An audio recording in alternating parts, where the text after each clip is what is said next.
Ahimuhine ne awurama awurade tumi mutumi nyina awura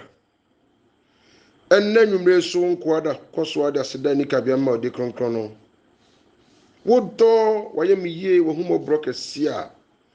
woda soa di kura yemu na de bdu sampempen sui awurade wo peye nkwantra isa gina de sre ya awurade Yesu Kristo di mu se fa wodoba Jesus Christ di so be kasa kire won kwa no mfra mayenti enne dai won sama wode bre na se wa ma ho tumi ni ahoden ametim de gina pintin na opio tumi no ne monyam mbere anye graba ma wasem na hoden tumi so na na wo mani ye no kase yadi na wo ma ensisa efanko Kristo kwa so na ayemfa so de amayaje nkopa Yesu dim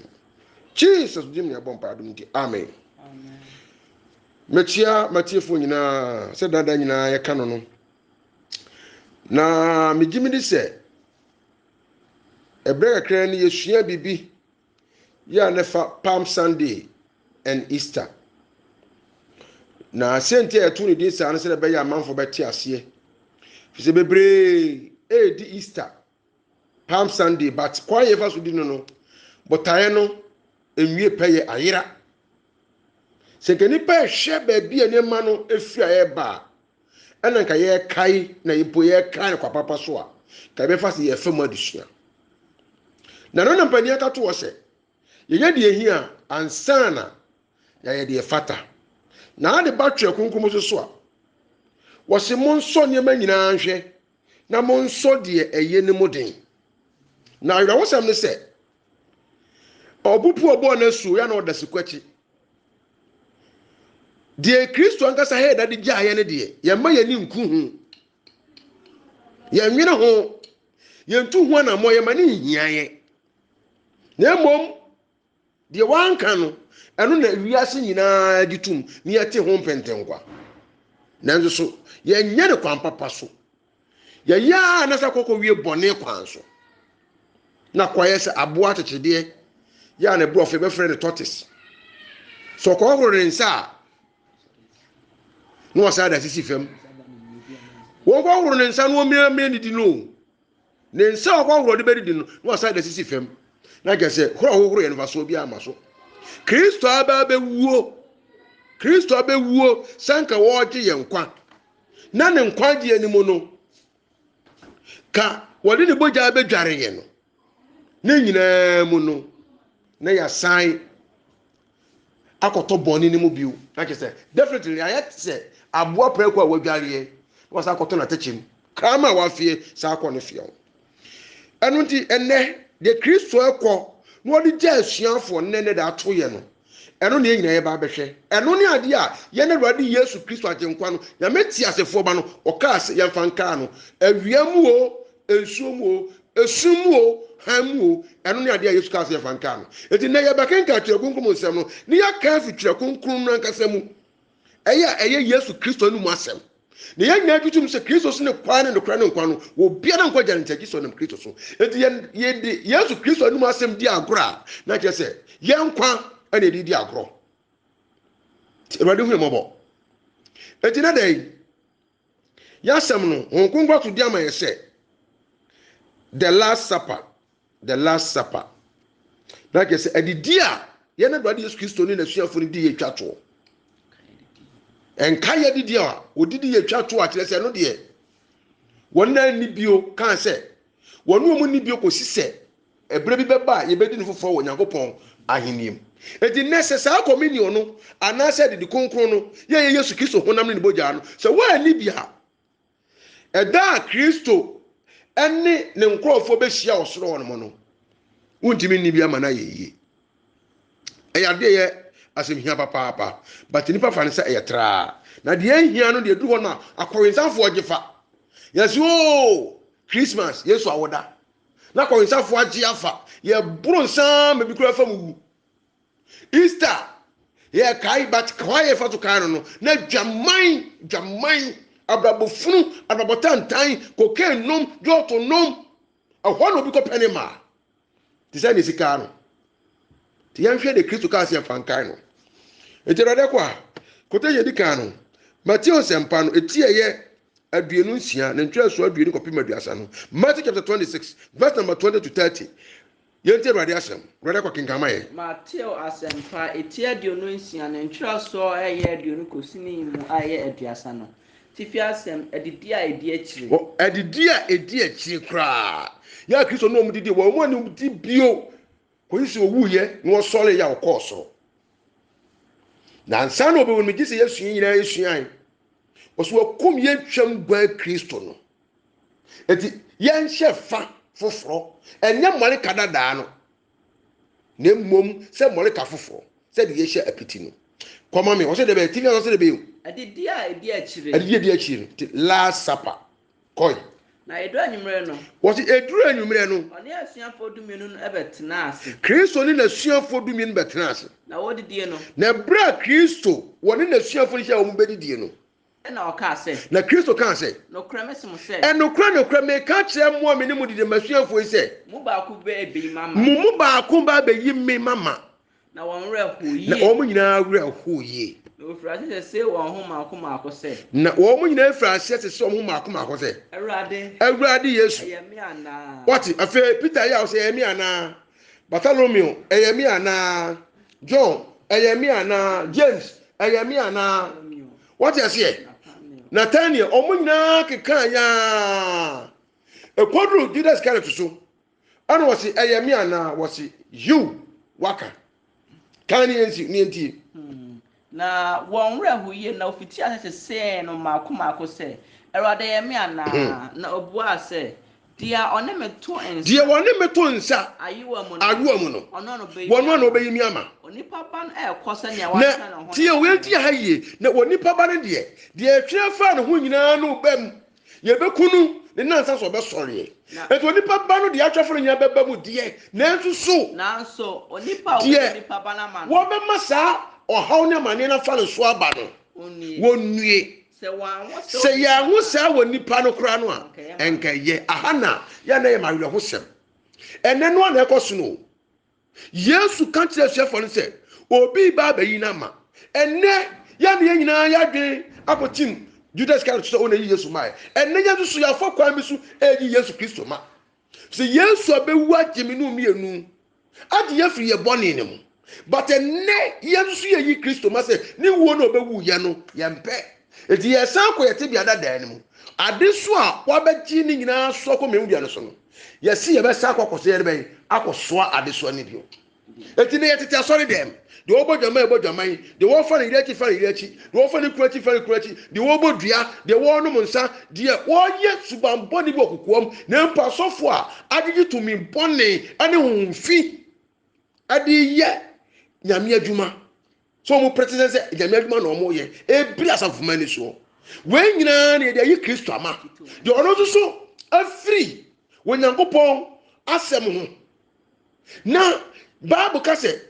so obi wale a woni ne kure obi afiri ne kunu akọ oba foforo nchen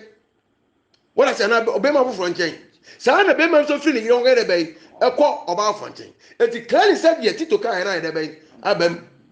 won so oka say oni wonyankopon na nso wodi onwuma epa no wo ya soodefo ene aniadefo a won fra manwuma pa biara ene ekoso no eti Yesu so ye Yesu Kristo ama eti ne se ye ka so obi ebo yi Yesu ma ya ama na nya Judas Iscariot nko ena me no me no ye hwe abrabo a ye bo eti Kristo perisa na Yesu so ye di abrabo ne yakwan no ayi Yesu Kristo ama ne dwuma obedi ye no ya mpe tina Bible ka se ne senti no wonyankopon bu afu adasama sise ne doba ba kopon yinima ya mpe de ya orofo aketua da homaye kosoma me ose ela yuda oyi no ma ye no ebisa no se ela yuda oyi Yesu Kristo ma ye no busa Yesu se Rabbi ayami ana sise ni ahwefo ni nyina busa ana so busa se ayami ana na Yesu bua se waka eye wo na be yimi ama o we nyina na Judas Iscariot prim na koma enne de wuti asori dem Awurade Yesu kasa kirew odwamanfo abekọ bonsam jam awaresefo abekọ bonsam jam do otwaloto abekọ bonsam jam do onum nsan abekọ jam do osawale abekọ jam wo ba ni belima mo ti aso dem mo wale ye ya mo twempra mo bekọ jam but nipa prim na koma said the Judas Iscariot prim na koma say Bible say when nipa ba na we atwere said ye ebeto no no na so nipa obefa no so ama na ba mu no onue eye say kese ba ko ya won ko ankaye na so Judas Iscariot prim na koma wo busa say brother yemi ana wo say ani na Judas atoa so akoko yi na ye de bai enenye no na ekoso nipa prim na koma ti de Yesu ma koso e Nentwa so de no nsia no ati fi asem menka ya de die na se afedie de Yesu Kristo se enka ye de bai adidie asefiri that is when a Kristo se enfa ye de bai ye enfa nkai no koso na wo de die no ati bra Yesu ne sefo ntena se no kan sa atrom wie no na obedi die no Yesu fa pan no ti Yesu fa pan no a eye wono ankasa ne honam no na ohyira so ebubu na obubu mu ade ma asuafo na odama asuafo no nyina se munyini wo biara ni bi ye ne honam yenti weni Kristo honam na ofa kuru na eno adire ti ofa akuruwa na oda ase na woda ase no wode ma won se wo biara numbi na ye ne memoja what yenti o weni Kristo boja ya apam eye apam de kese new covenant nipa bebrain enipa bebrenti wo hwiegu ama bonifache hallelujah amen wo si wiase nipa bebrenti ahayenti nipa bebrenti wo hwiegu ama bonde bai bonifache eti yempase Yesu Kristo de boni beche ya na na eduru hono ma ne yapo yi ne yempase ye bedie se abrante baba wotua na mo kwa solifie na duru adidi so Bible say nka ye didi nti ubaye kra no me adi kan abokoko before the communion no and the week na ye bedie no what does here ye can before the week no say ka ye fancy asie ho enso so na nipa bue ni ade bai aguso but say den do obekwa so ndem de na enso so obapuriti e die na ekoso yenti mi na brother Kristo ntun sanidi wo bra asasi su no wo bi da ye so ne se ko ne president ye wo ni krom ana ne member ede bai ebedi na ko batimi a na ko ne krom hene obrempon o man hene adidi na mpo MPB na ko oto ensa afre no o ne ponto ase na ko ne na twitwa mfoni edi ahye na abom first page na obi ahwe ohun se asumasi woni MP ekodidi na sewu wo sa nema we hu anidi a asase su nipa be no to Yesu Kristo so betimi ni asase so to mfo didi amana ye ode na da ho ho a ande na me no mienu Kristo ato nsafre ye e wona ponto ase se wono ane ho nam ode ma yadi nya se ode ma yadi ni ewu na emuom e ba besiesie amye nya sunsuma hode edi obonsam so nkonim edi bone ahodo nya so nkonim na de yepo na die na ehunu hwaye e bani si edi yenya atatatete ni yenya ye hwani di e pam ye no yenti ama yenti minni communion no odof adentra fi so si wo biara ni bi yes sir na wenti munyina munumbi na ye ni memoja ye ni boja eya apamade a enipa bebrenti wo hwiegu ama bone fache na wo ka kire obiara se efri ne mennem mole nnumbo be ba yibibio e de ba ko sida mennem ba no foforo meja aheniem na wo to aye yinwim no ofri adi ko enwo be pono so ohun se le sitie eti ni da foforo mu Kristo Yesu emi ye ba ko di ne foforo wo onyankopon aheniem wo no mo krono Kristo etekyere na wo siesie e de ma na chidifo no kwafo no na sase su a wo se wontimi ni bia esuru ho no mo ye nyankopon konkronfo abofo no keye no ho ne ba ko di bia na heaven no ye fa na sase su ya e de akọ eti niam esi wo kwan wa ha no mo a wontimi ni wotipemfo nton sa kire ni die no na so wonya wa bi so besiesie wontam no fi se ne dan wo bi ti asori fi awale be se mienu enu nti won won se de wo ye ne nye eso nya njo basa kyana adwen no akwadidi ana wakorade pon na Bible say do ni papa na wanye no eye bone ma no wo wonnim definitely say de wo ye ne nye at the times me tabu say asori kokwa na ye nipa fa na anase nkwaje de ni pepe that was what Bible say many are called but few are chosen na wo kan ko si say enye mra ne tefo ne atenefo na emo mra nsudifo no o na obebu won ben ti so obeti Nyankopɔn nsɛm no wanya wɔte sɛ onipa wosi ne dan wanwiem de wanya no ensu kɛse tɔ mframa bɔ ama no na ɛhwe ase na bubu gɔsɔgɔsɔ na de wɔte no wɔyɛ ne deɛ wɔte sɛ ɛdan esi ne botan so ensu kɛse tɔ mframa bɔ aba anhwe ase fi sɛ wɔto no ɔbotan so enti ɛwɔ grandin ɛwɔde hu mo boda wɔre kwa to asomai de bɛn pato pɛtu enti kan ayi ne mai Lucas empa etia de no mienu ne ntwe so edunkon atifias medidi konkon ase hye na ofa pan no eda ase bubui na ode ma won ka se ye ne me honam ma munti ode ma wan no oda ase no obubu ose we ne me honam a ene nti ode ma munye yei enfa nya me nkaye hallelujah amen wan eti ayade a de ye no Christ se fanya de ben ye fa nkai no on se ete se de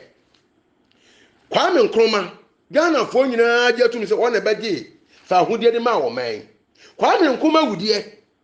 nanso edru independent day bia ye de ben ye kai Nkrumah September bia ansa de du na woda so a ya sa ye de ben asa kai no o de sitie enti no Kwame Nkrumah busuanfo nim kura no ye nim se edru 6 months ya ye hu se Nkrumah be di dwuma bia de ben ema wo ma no na se nipa mpo wo sanka ye no em ye kai awufu a ekwa empan na Kristo be di dwuma wonwaso ede nkwaje brother sama ebedi ye fi bonsam sem no ye de wo se de ye fanka no ye mpese de be ka no de mom eniema bi a Kristo anka se fanka no enu na nipa nyina ewiase nyina de be age atum na ye se di ni kwan bonne so se da na me ka kire wo no edru Easter kokohwe kwawu niam ekoso okwawu maru ahihye ntade ntientia na wo mo expose wo mo ho kame se wo mo de dadagya se ye di Easter na Easter na eye ho afasa Yesu Kristo afasa me nyiri se Yesu Kristo afasa fi se epanika se totobi kwa yi a wada ba kwa yafa wo da se totobi kwa yi a wada ba kwa yafa fi se no ma won takra se no ene tubomu na ye de na Kristo Yesu wonye kwawensani wonye dwamanfo na yesi yedi Yesu Kristo ne wuda na adwaman ne bone ne de ka no wo bra bone nim so no beti ye de be efriye declare se nipa nti de ye nase wodofo everybody is Kristo ba ye hwe de ye ne ye papa ye hwe de ye ne ye na ya hwe yi a saa nyema na ye no echi nipa de ekɔ musuo mu na sɛ sɔfo so bɛkyerɛkyerɛ ɛwɔ sɔlifi ama nipa hunu de sɛ yɛ no sɛ sɔfo dodoɔ no a sika ana wɔn pere ho na tɔda yɛ ne nyame nwanwa fi sɛ baabu kasa wɔ si nipa ho anim de wɔ nipa mu di nipa no ahohom fi sɛ wo kaka obesi ma yɛn ka klali no tumu sɛ asɔfo no bebree akɔgye nimdeɛ afiri nipa nkyɛn ɛno tene di omo kosua na omo kyerɛkyerɛ na Bible say de nyame asoma nso no ɔka nyame asɛm na o ayamhyehyɛ sympathy ɛde ma bɔnefo etu ɔka bɔne anim sɛ de bɛyɛ Kristo wo bɛwu yɛ no onipa bɛnya nkwagye ɛma Kristo wo ne nya kwada na so na yɛhwɛ Easter yɛduru yɛbɛbɔ fɔdeɛ nya yale yɛbɛya yɛbɛbɔ fɔdeɛ na fe yɛagye sika na safo mebre yɛhwɛ covid yɛ bae awɛhosɛm sɛ asɔfo edi wiase so no asɔfo didi asafo ahodo so no sɛ nipa nim anim onyam hunu ana ɔmɔpɛ anan no covid bae na safo mebre enya sika entodwane ni ya kampu wɔ mo 3 weeks no no sɔfo pani no ɔda safo no watam sika kɔto covid fan mu wɔ brane nkrofo nya dwane ni nanso Bible kasa what is a baby year? You have free fa. Did it fearful? A charity begin at home. What I say? And the Tiana the free fear. Shishanimu and then Monyam Hunu. Nasafu me bread or more to 2 mogram and ye collection kakra. Tutu susu. Want to make cry near the quotation what do you in befuno or begin befu? Na do a who here near Bremwa. You bet you near Baba show woman. Ni ya time sika koto COVID fund nyɛ saa COVID-19 fund ne na safo bɛm awurade ɛɛba bɛbu nipa tɛn animonyam hunu na nipa ɛpɛ na dade so ɔdɔfo megyim ne sɛ pɛne se pampɔpa nwoma so nyɛ ne mɔde wɔ ne wie yɛ mu ntira na awurade yesu kristo so yɛmpa mu nka asɛm no ɛberɛ yɛ ne berɛ nyɛ nyinaa mu yɛnim sɛ ɛberɛ bi bɛ nipa ntie no korɛ no na mmea asɛm no deɛ ɛfirim na tenten ɛna nipa bu no sɛ yɛ nkwasi asɛm nanso bible ka kɔsi sɛ asɛnnua no ho asɛm no yɛ nkwasi asɛm ma wɔn na ɛyera na nyankopɔn tumi ne nkwagyeɛ de ma wɔn na ɔyɛ dɛ bɛyi wɔgye wɔn ka tɔdɔfo kristo baa kora yɛ nipa nyɛ ne tie no nipa kora bi buru sɛ kristo yesu abɔ dam na yɛn mo deɛ yɛn hwan te nna nipa de school ɛna ɛbrɛ bra nkonkoro dwumadie so meka ma nna nipa wiase wɔ nipa nyinaa te aseɛ sɛ asɔfodie nyɛ sukuu o asɔfodie nyɛ sukuu ɛyɛ about the holy spirit na nyame na de ma that is why yesu ka kyerɛ asuafoɔ no sɛ ma mu mfiri jerusalem nkɔ nkɔtwe kɔsi sɛ honkonkoro bɛyɛ ɛbɛba na honkonkoro no ba ɛna ɛbɛma ma hoɔden so obi asua nwoma a ɛyɛ wiase nyansa na wanya ɛno wɔ dwuma a ɛdie ɛna honkonkoro so wɔ ne dwuma a ɛdɛ bɛyi ɛdie eti esum ne han no ɛnso so ɛdɛ bɛyi ɛdɛm ti ɛdwade bɛ phrase ɛkɛ ɔsɔ nipa ba mede wɔn asi israel fɛ so yɛnfoɔ tie mi nyame anum asɛm na bɔ wɔn maa ne kɔkɔma mi sɛ nyame na asoma wo a wobɛka ne nyankopɔn akyerɛ wo ɛne asɔfoɔ bi ne wiase sodifoɔ aban mu mpanimfoɔ ɛna aka bom ɛna dwumadie nyame de ahwɛ sɛ wɔn agya ato wɔ na ɛnyɛ wɔn mo a sɛ wɔn agye nteteeɛ afiri nipa nkyɛn wɔn asɛ na deɛ ɔdua no so no ɛno ana wotwa ɛwɔde hu yɛn mɔbɔ ti wei ɛyɛ the last supper part 1 yɛde part 2 bɛba bosomfo awurade akɔ samsagye bi mpɔni ɛberɛ adum sɛ wohu sɛ nyame afa ne nkoa so kasa kokoduro mu saa na nyɛ biribia ntire o bible se berɛ no awie du tɔdɔfo deɛ ɛsɛ sɛ woyɛ biara no ma wo nam ma ɔto na ma ho nya ha na nadan ne dom berɛ na da ne nkwagyeɛ da mentu adwe nsa kyerɛ ne nhyɛ da na wonnim deɛ ɔkyena bɛsie ɛdɛ ne dom berɛ awurade ntire anim nkyerɛ wo na wɔnhyia wo mosomfo awurade akɔ asamsagye bi mpɔni wonya wo deɛ woyɛ ahyɛ fama wo nua na wobɛyɛ nhyira kristo ama a ɛbɛsa ne mo ahyia bio mɛda mo ase moma bye